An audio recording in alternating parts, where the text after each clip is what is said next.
है, इसी में सारी सृष्टि है। जितने पर्वत पहाड़ हैं ये सब भगवान के शरीर की हड्डियां हैं। जितनी नदियां हैं वो भगवान के शरीर में प्रवाहित होने वाली धमनियां हैं। और सृष्टि में जितने जीव हैं ये सब जीव भगवान के अंग में ही विद्यमान हैं, परजीवी जीव के समान। जैसे हमारे आपके शरीर में भी परजीवी रहते हैं ना,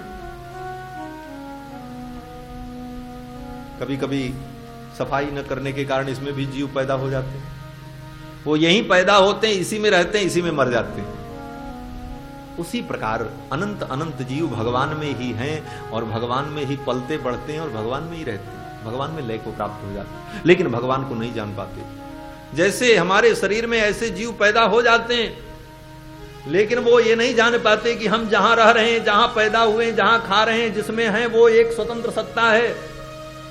उनको लगता है हम ही हैं। वही स्थिति जीव की होती है। सुखदेव जी महाराज ने राजा परीक्षित को भगवान के विराट रूप का वर्णन सुनाया। इसके पश्चात सुखदेव जी ने राजा परीक्षित को वैराग्य का वर्णन करके सुनाया। चीराणि किम पथि न संति दिशंति भिक्षाम इत्यादि श्लोकों में वैराग्य का वर्णन किया है। जितना कम से कम में काम चल जाए उतने में काम चला लो। सुखदेव जी कहते हैं वैराग्यवान पुरुष कपड़े की भी चिंता नहीं करता। क्यों बोले? सड़क के किनारे बहुत पुराने फटे कपड़े मिल जाते हैं, उन्हीं को लेकर के काम चला लेता। चीराणि किम पथि न संति, पथि माने मार्ग, मार्ग पर पड़े हुए फटे पुराने कपड़ों से उसका काम चल जाता है। हमारे अयोध्या में एक संत हुए श्री गुदड़िया बाबा, बड़े सिद्ध संत थे, महात्मा। उनका नाम था गुदड़िया बाबा।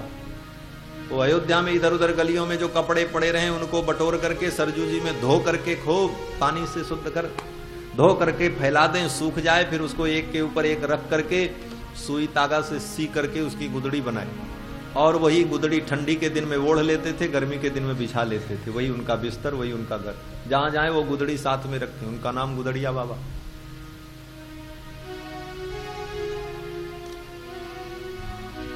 कोई भक्त उनको घड़ी दे गया, बोले महाराज ये घड़ी लीजिए, मैं आपके लिए लाया। तो घड़ी को लेकर के पैर में पहन लिया। लोग हाथ में पहनते, वो घड़ी पैर में पहने। लोगों ने कहा महात्मा बड़े गजब है, ये पैर में घड़ी क्यों पहने? बोले क्या है, ये घड़ी नहीं है, ये काल यंत्र है। ये काल बता रहा है कि आप तुम्हारी आयु इतनी कम हुई, इतनी कम हुई, और मैं काल को अपने पैर में बांध के रखता हूं। जो काल पर भी अपना पैर रखने की क्षमता रखता है वही भगवान का भक्त हो सकता है। पैर में घड़ी बांधते। बड़े विचित्र महात्मा। महात्माओं की लीला भी अजब होती है। तो कहने का भाव कि जो कुछ मिले कम से कम में ही काम चला लें। कस्य सुखम न करोति विरागः।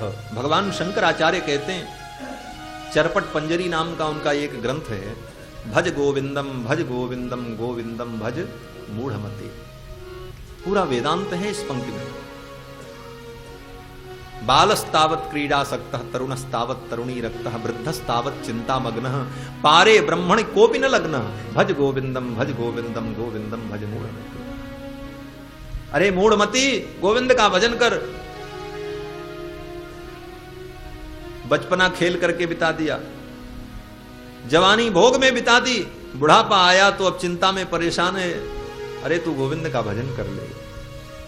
गीत गाने का मन है तो गीता और सहस्त्र नाम का पाठ कर ले। गेयम गीता नाम सहस्त्रम ध्येयम श्रीपति रूप मजस्रम। भगवान श्रीपति के रूप का ध्यान कर ले। नेयम सज्जन संगे चित्तम। संतों के संग में अपने चित्त को लगा ले। देयम दीन जनाय च वित्तम। दीन जनों को दान करके, उनका परोपकार करके, उपकार करके अपने मन को शांत कर ले। भज गोविंदम। और अंतिम पंक्ति में भगवान शंकराचार्य कहते हैं, कस्य सुखम न करोति विरागः। वैराग्य किसको सुख नहीं देता? वैराग्य में जो सुख है वो संसार की वस्तुओं में सुख नहीं है। सुख मस्त विरक्तस्य मुनेः एकांत जीविनः। जो एकांत जीवी है, जो वैराग्यवान है, उसको सुख है। उससे बड़ा सुख किसी को नहीं मिलता। वो हर परिस्थिति में सुखी रहता है। एक महात्मा ऐसे ही पड़े थे ठंडी के दिन में, खुले मैदान में सोए हुए थे। कोई राजा अपने लाव लश्कर के साथ जा रहा था। राजा ने देखा ये महात्मा ऐसे ही पड़ा, इसके पास कपड़े नहीं। तो राजा ने सुंदर वेश कीमती साल उस महात्मा को उड़ा दी। महात्मा ने देखा, महात्मा ने कहा ठीक है, बहुत अच्छे हो, ऐसे ही अच्छे काम करते रहो। राजा चला गया। तब तक उधर से एक चोर आया। चोर ने देखा इतनी कीमती साल ये बाबा ओढ़ा है, चलो चुरा लेते हैं। महात्मा नींद में थे, वो चोर आया और धीरे से साल को लेकर के चलने लगा तो बाबा जी उठ बैठे। बाबा ने कहा बहुत अच्छे, ऐसे ही करते रहो, तुम्हारा भी कल्याण। महात्माओं का जीवन तो अद्भुत होता, ऐसे ही करते रहो, तुम्हारा भी कल्याण होगा। हर परिस्थिति में आनंद। क्यों बोले? आनंद बाहर नहीं है, अपने अंदर है। उस आनंद का जब अनुभव होने लग जाए तो संसार की भौतिक वस्तुओं में व्यक्ति को आनंद नहीं मिलता। सुखमस्त विरक्तस्य मुनेः एकांत जीविना। इसलिए राजा परीक्षित को सुखदेव जी ने वैराग्य का वर्णन सुनाया, वैराग्य की महिमा बताई। और वैराग्य भी दो प्रकार का होता है, एक इहलौकिक और पारलौकिक। बहुत से लोगों के अंदर तो संसार में वैराग्य हो जाता है, लेकिन पारलौकिक वैराग्य नहीं होता। पारलौकिक वैराग्य का मतलब है कि लोक की कामना भी न हो। इस संसार में तो वैराग्य है, लेकिन सोचते हैं मरने के बाद हमको स्वर्ग मिले, मरने के बाद सुंदर बढ़िया वाला लोक मिले जहां सब प्रकार की व्यवस्था हो। तो पारलौकिक वैराग्य भी हो। इसी को भगवान शंकराचार्य ने कहा है इहामुत्र फल भोग विराग। इह माने संसार में, अमुत्र माने परलोक में भी कोई कामना न हो। इहामुत्र फल भोग विराग, दोनों जगह से वैराग्य हो जाए, इसी की वैराग्य संज्ञा है। सुखदेव जी कहते राजन, इस लोक में वैराग्य होने के बाद परलोक की भी कामना बनी रहती है, और इस कामना से लोग अनेकानेक देवताओं की आराधना करते हैं। श्रीमद् भागवत के द्वितीय स्कंद के तृतीय अध्याय में अनेक देवताओं की उपासना का विधान बताया। सुखदेव जी कहते हैं राजन, जिसको ब्रह्म वर्चस की कामना होती है वो तो ब्रह्मणस्पति की आराधना करता है, ब्रह्मा की आराधना करता है। ब्रह्म वर्चस का मतलब है तेज। ब्रह्म तेज की जिसको कामना है वो ब्रह्मा की आराधना करता है। इंद्रम इंद्रिय कामस्तु प्रजा काम प्रजापतिम। और जिसको इंद्रियों की कामना है कि हमारी इंद्रियां स्वस्थ बनी रहे, मैं भोग प्राप्त करता रहूं, वो इंद्र की आराधना करता है। इंद्रम इंद्रिय कामस्तु प्रजा काम प्रजापतिम। जिसको प्रजा की कामना है, संतान की कामना है, वो प्रजापति की आराधना करता है। देवी मायाम तु श्री कामः। जिसको माया की इच्छा है वो श्री की आराधना करता है। इसी प्रकार अनेक अनेक कामनाओं से लोग अनेक अनेक देवताओं की उपासना करते हैं। तो मानो राजा परीक्षित ने पूछा, महाराज जिसको कोई कामना न हो वो किसकी आराधना करे? ऐसे भी तो आदमी होंगे जिसको कुछ नहीं चाहिए, तो वो किसकी आराधना करे? और दूसरी बात, कुछ ऐसे भी लोग होंगे जिनको सब वस्तु की कामना होगी, जिनको धन भी चाहिए, प्रजा भी चाहिए, ब्रह्म वर्चस भी चाहिए। ऐसे लोग किसकी आराधना करें? और कुछ लोग ऐसे भी संसार में होंगे जिनको कुछ नहीं चाहिए लेकिन उनको मोक्ष चाहिए, वो किसकी आराधना करें? इन तीन व्यक्तियों के विषय में तो आपने नहीं बताया। तो सुखदेव जी ने कहा, राजन सुनो, अकाम सर्व कामो वा। अकाम, कोई कामना न हो, कुछ नहीं चाहिए, ऐसा व्यक्ति किसकी आराधना करे? सर्व कामो वा, अथवा समस्त वस्तुओं की कामना हो कि मुझे सब सुख मिले।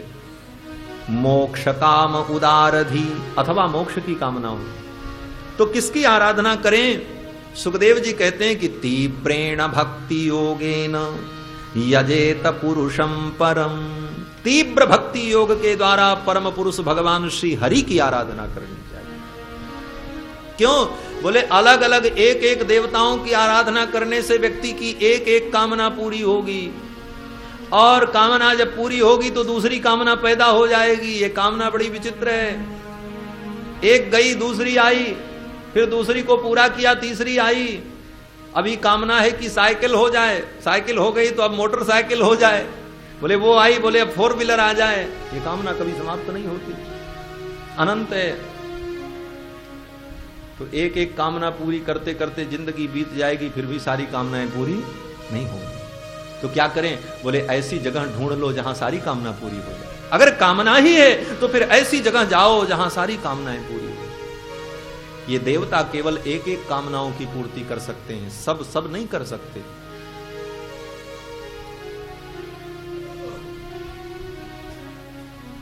सब देवता सारी कामना नहीं दे सकते।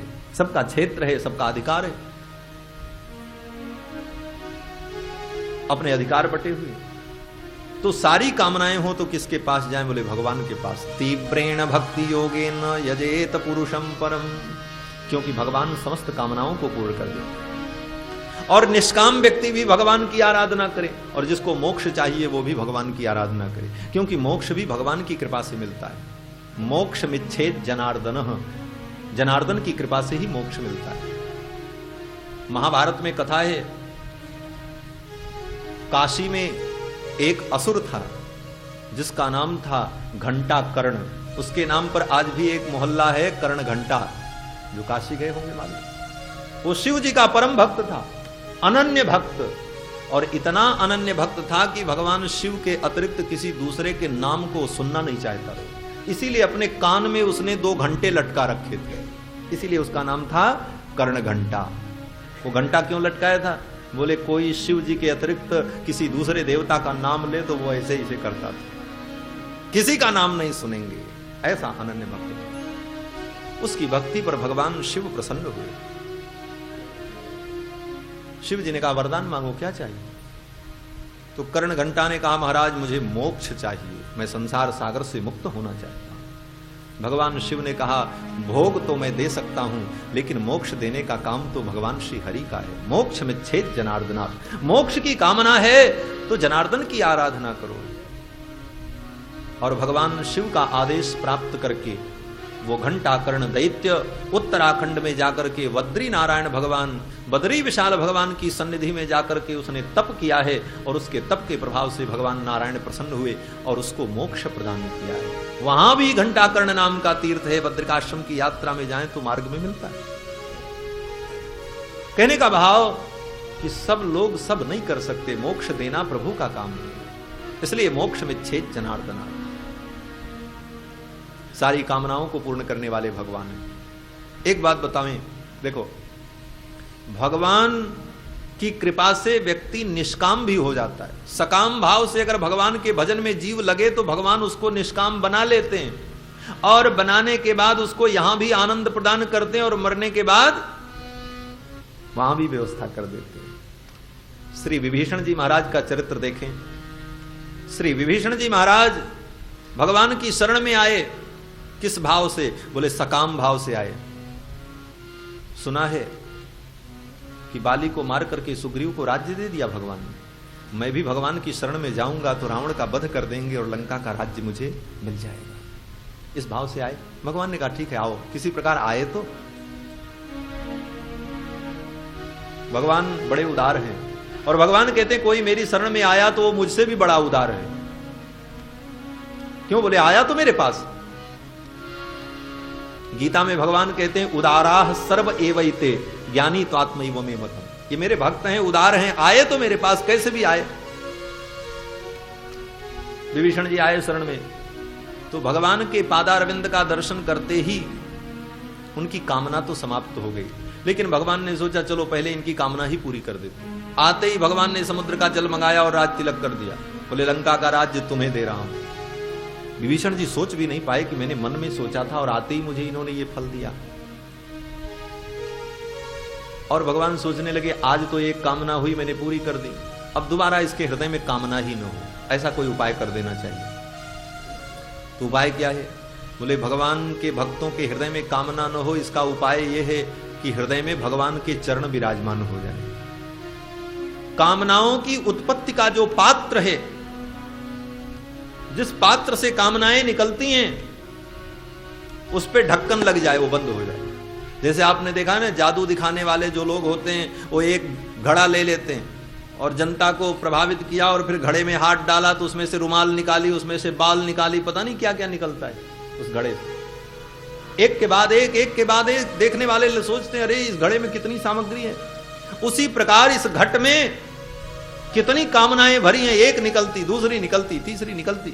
तो भगवान सोचते हैं इस घड़े का मुख ही बंद कर दो। बंद कैसे होगा? बोले भगवान के चरण रूपी ढक्कन लग जाए तो वो मुख बंद हो जाता है। सत्यम दि सत्यरथितमर्थितो नृणाम नैवार्थदो यत् पुनरर्थितो यतः स्वयं विधत्ते भजता मनिच्छता इच्छा पिधानम निज पाद पल्लवम। भगवान अपने पाद पल्लव को इच्छा पिधान के रूप में, इच्छाओं के ढक्कन के रूप में रख देते हैं और उसकी इच्छाएं समाप्त हो जाती। यही काम भगवान ने विभीषण के साथ किया। लीला की भगवान के चरणारविंद को देखते ही विभीषण की कामना समाप्त हो गई। और फिर भगवान ने पूछा लंकेश अब आपकी क्या इच्छा है? तो विभीषण जी ने कहा उर कछु प्रथम वासना रही अब नहीं है। उर कछु प्रथम वासना रही तब पद प्रीति सरित सो बही। आपके पद रूपी प्रीति सरिता में सब बह गया, अब कुछ नहीं बचा है। निष्काम बना दिया भगवान ने। और उसके बाद मोक्ष की भी व्यवस्था भगवान ने कर दी। भगवान ने विभीषण से कहा करहु कल्प भरी राज तुम मम सुमिरेउ मन माही पुनि मम धाम पाइयो जहां संत सब जान। जहां सभी संत जाते वहीं चले आना मेरे धाम में। यहां भी व्यवस्था कर दी और वहां की भी व्यवस्था कर दी। वहां भी रिजर्वेशन ठाकुर जी ने कर दिया। पुनि मम धाम पाइयो जहां संत सब जाएं। यहां भी चकाचक और वहां भी चकाचक। यही भगवत भक्ति का लाभ है। लोक परलोक दोनों बन जाता है भगवत भक्ति के प्रभाव से। लोक में भी आनंद, परलोक में भी आनंद है। और कितना मिला? जो साम्राज्य रावण को अपना 10 सिर देने के बाद मिला था उससे ज्यादा विभीषण को भगवान की कृपा से मिल गया। बिना कुछ दिए मिल गया। ऐसे उदार भगवान हैं। इसीलिए तो गोस्वामी जी महाराज कहते हैं कि ऐसो को उदार जग माही बिनु सेवा जो द्रवई दीन पर राम सरिस को नाही। ऐसो को उदार जग माही। ऐसा उदार कौन? लोक परलोक दोनों बनता है। इसलिए सब प्रकार की कामना हो तब भी भगवान की ही भक्ति में लगना चाहिए। गोस्वामी तुलसीदास जी महाराज कहते हैं कि तुलसी सो सब भांति परम सुख जो चाहसी मन मेरो तो भज राम काम सब पूर्ण करहि कृपा निधि तेरो। तुलसी सो सब भांति परम सुख। सब भांति परम सुख अगर तू चाहता है तो भज राम काम सब पूर्ण करहि कृपा निधि तेरो। भगवान सब पूरा करेंगे। इसलिए एकमात्र भगवान का आश्रय ग्रहण करना चाहिए। गोस्वामी जी कहते हैं ना अबलो नसानी अब ना नसई हो। आज तक बहुत भटके, अब नहीं जाएंगे कहीं। बोले अब क्या करेंगे? बोले जानकी जीवन की बलि जई हो। रोकी हो नैन बिलोकत और शीश ईश ही नहीं हो। अब आंखों से किसी और को नहीं देखेंगे, अब तो इन्हीं को देखेंगे। श्रवणन और कथा नहीं सुनी हो, रसना और न गई हो, जानकी जीवन की बलि जई हो। यही अनन्य भक्ति है। और अनन्य भक्ति से ही गोविंद प्रसन्न होते हैं। अनन्याश्चिन्तयन्तो माम ये जनाः पर्युपासते तेषां नित्याभियुक्तानां योगक्षेमं वहाम्यहम्। सुखदेव जी ने कहा राजन अनन्य भाव से भगवान की भक्ति करनी चाहिए और भगवत भक्ति से व्यक्ति को सब कुछ प्राप्त हो जाता है। आइए आगे की चर्चा श्रवण करें। इसके पूर्व भगवान नाम संकीर्तन कर लें। जय राधा रमण हरि बोल। जय जय राधा रमण हरि बोल। जय राधा रमण हरि बोल। जय जय राधा रमण हरि बोल। जय राधा रमण हरि बोल। जय जय राधा रमण हरि बोल। जय राधा रमण हरि बोल। जय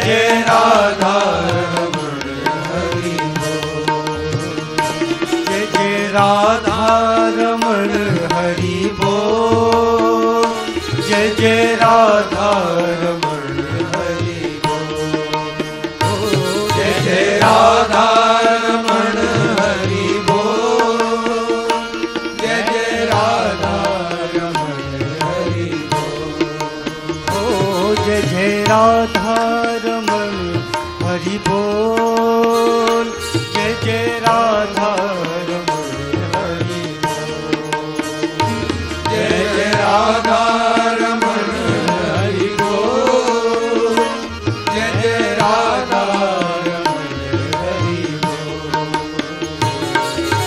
राधा रमण हरि बोल, जय जय राधा रमण हरि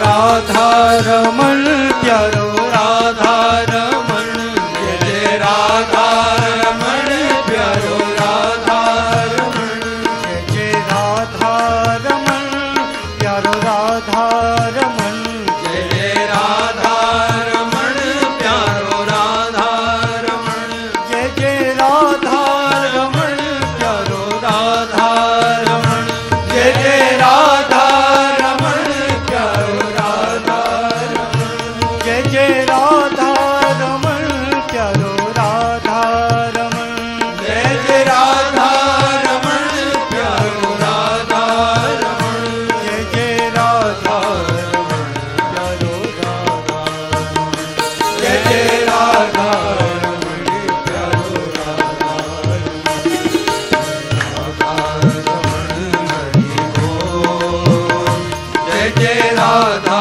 रमण हरि बोल,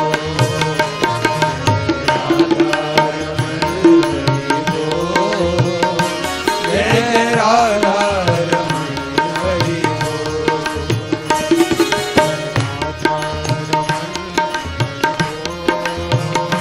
जय जय राधा रमण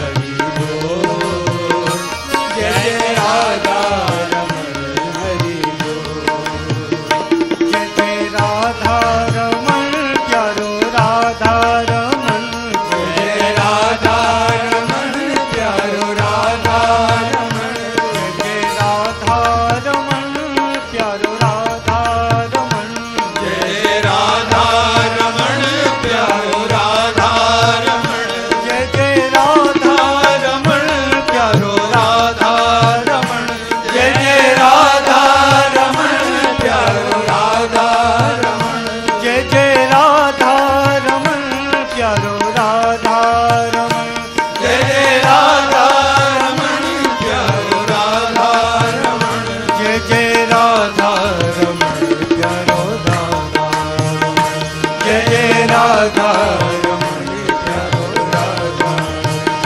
जय जय राधा रमण प्यारो राधा, जय जय राधा रमण प्यारो राधा, राधा रमण हरि बोल, जय जय राधा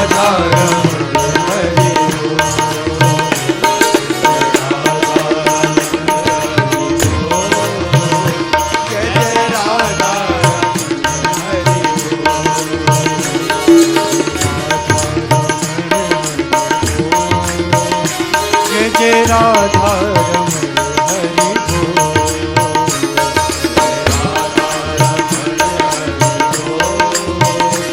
जय जय राधा रमण हरि बोल, जय जय राधा रमण हरि बोल, जय जय राधा रमण हरि बोल, जय जय राधा रमण हरि बोल, जय जय राधा जय जय राधा रमण हरि बोल, जय जय राधा रमण हरि बोल, जय जय राधा रमण हरि बोल, जय जय राधा रमण